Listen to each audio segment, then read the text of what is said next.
Assalamualaikum warahmatullahi wabarakatuh. Hai, halo teman-teman hebat semuanya. Apa kabarnya hari ini? Semoga teman-teman semua selalu sehat dan selalu bersemangat untuk mengikuti pelajaran yang akan Bu Diana sampaikan. Teman-teman, hari ini kita akan belajar tentang kenampakan alam dan pemanfaatannya serta ciri-ciri sumber daya alam. Namun sebelum kita masuk ke pembelajaran hari ini, alangkah lebih baiknya kita buka dengan membaca basmalah bersama-sama. Bismillahirrahmanirrahim.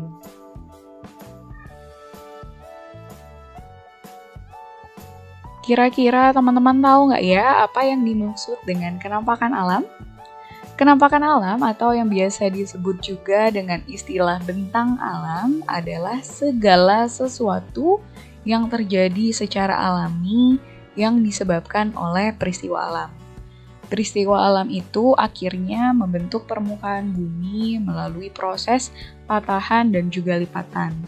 Nah, kenampakan alam ini terbagi menjadi dua. Ada kenampakan alam daratan dan ada juga kenampakan alam perairan. Contoh dari kenampakan alam daratan adalah dataran tinggi dan juga dataran rendah. Sedangkan contoh dari kenampakan alam perairan adalah pantai. Yang pertama kali kita akan bahas adalah tentang dataran tinggi. Kira-kira siapa yang pernah pergi ke Puncak Bogor, Jawa Barat? Nah, Puncak Bogor, Jawa Barat merupakan salah satu contoh dari dataran tinggi yang ada di Indonesia. Kira-kira apa ya yang dimaksud dengan dataran tinggi? Dataran tinggi atau yang biasa disebut juga dengan istilah plateu atau plato adalah dataran yang terletak pada ketinggian 200 hingga 600 meter di atas permukaan laut. Nah, dataran tinggi ini terbentuk sebagai hasil erosi dan sedimentasi. Dataran tinggi biasanya memiliki suhu udara yang dingin. Karenanya, dataran tinggi biasanya dijadikan tempat untuk menanam tumbuhan yang biasa hidup di tempat dingin, seperti teh ataupun sayur-sayuran. Nah, dataran tinggi ini juga bisa dimanfaatkan sebagai tempat untuk peternakan sapi perah loh, teman-teman. Nah, karena udaranya yang cenderung dingin dan terasa sejuk, dataran tinggi ini juga dimanfaatkan sebagai tempat wisata serta mata pencaharian penduduk di dataran tinggi, umumnya adalah petani dan juga peternak. Sekarang silakan teman-teman memperhatikan gambar yang Bu Diana sediakan.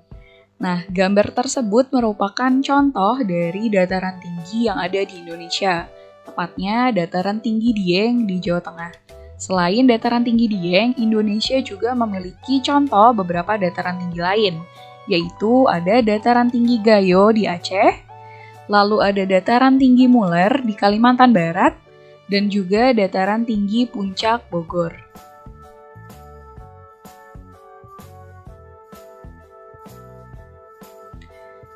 Sekarang kita akan bahas tentang dataran rendah. Nah, dataran rendah ini pasti ketinggiannya jauh lebih rendah dibandingkan dengan dataran tinggi. Nah, dataran rendah ini adalah wilayah yang berada pada ketinggian kurang dari 200 meter di atas permukaan laut. Biasanya, wilayah dataran rendah digunakan untuk berbagai bidang, contohnya seperti pertanian, perkebunan, peternakan, perumahan, dan juga industri.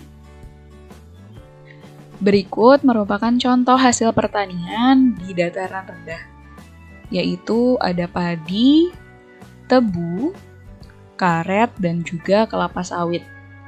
Nah, mata pencaharian penduduk di dataran rendah sangat beragam. Contohnya adalah petani, peternak, dan pegawai perusahaan. Kalau tadi kita sudah bahas jenis kenampakan alam daratan, sekarang kita akan membahas jenis kenampakan alam perairan, yaitu pantai. Pantai atau pesisir adalah sebuah bentuk geografis yang terdiri dari pasir dan terdapat di daerah pesisir laut. Daerah pantai menjadi batas antara daratan dan perairan laut. Daerah pantai umumnya landai dan juga berpasir. Namun ada pula pantai yang berupa tebing. Nah, Indonesia merupakan negara kepulauan. Jadi, Indonesia memiliki banyak sekali pantai. Nah, kira-kira apa saja pemanfaatan pantai di Indonesia? Mari kita simak bersama-sama. Ada berbagai macam pemanfaatan pantai. Yang pertama, digunakan sebagai tambak. Tambak dalam perikanan adalah kolam buatan. Nah, tambak ini biasanya dimanfaatkan sebagai sarana budidaya perairan atau aquaculture. Nah, hewan yang dibudidayakan adalah hewan air. Contohnya itu ada ikan, udang, ataupun kerang. Yang kedua, itu adalah pertanian garam. Nah, air laut ini dimanfaatkan untuk tambak garam. Air laut atau air garam itu akan dimasukkan ke dalam kolam besar dan air akan dipisahkan dengan garam melalui proses penguapan alami yang memungkinkan garam untuk dipanen. Nah, selain untuk tambak juga pertanian garam, pantai juga digunakan sebagai pertanian rumput laut. Sampai sini teman-teman sudah paham? Mari kita lanjut ke pembahasan selanjutnya. Teman-teman, salah satu contoh sumber daya alam adalah tanaman. Tanaman ini ada yang bisa hidup dengan baik di dataran tinggi, dan ada juga yang hanya bisa hidup dengan baik di dataran rendah. Apa saja contoh tanaman tersebut? Mari kita bahas bersama-sama. Yang pertama ada padi. Nah, padi ini umumnya tumbuh di dataran tinggi ataupun rendah yang beriklim tropis. Karena padi ini membutuhkan tanah yang banyak mengandung humus dan juga pengairan yang cukup. Nah, pada awal masa tanamnya, padi ini memerlukan tanah yang harus selalu digenangi oleh air. Nah, padi ini biasanya ditanam di lahan yang terbuka karena membutuhkan sinar matahari. Nah, tanaman padi umumnya ditanam di lahan yang luas dan datar. Akan tetapi, padi juga bisa ditanam di lahan yang miring atau lereng. Nah, teknik penanaman padi pada lahan yang miring atau lereng ini disebut dengan sengkedan atau terasering. Lalu yang kedua itu ada tanaman teh. Nah, teh ini umumnya tumbuh di dataran tinggi yang beriklim tropis ataupun subtropis dengan curah hujan cukup tinggi. Nah, tanah yang cocok untuk tanaman teh adalah tanah yang mengandung banyak humus. Berbeda dengan padi, teh ini tidak memerlukan banyak air pada saat masa awal tanam. Semakin tinggi daerah penanaman teh, maka semakin tinggi juga kualitas teh yang dihasilkan. Kesimpulan pembelajaran hari ini adalah kenampakan alam atau bentang alam terbagi menjadi dua, yaitu daratan dan juga perairan. Untuk wilayah daratan itu meliputi dataran rendah dan dataran tinggi, sedangkan wilayah perairan itu adalah pantai. Nah, kenampakan alam ini terbentuk dari peristiwa alam yang melalui proses patahan dan juga lipatan. Dari proses patahan dan lipatan itu kemudian membuat permukaan bumi memiliki tonjolan serta cekungan. Nah, tonjolan ini biasanya berbentuk pegunungan dan cekungan di permukaan bumi biasanya adalah lembah ataupun sungai.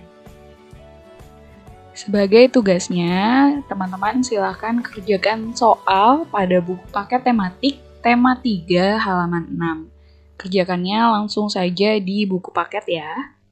Teman-teman, alhamdulillah pembelajaran kita hari ini sudah selesai.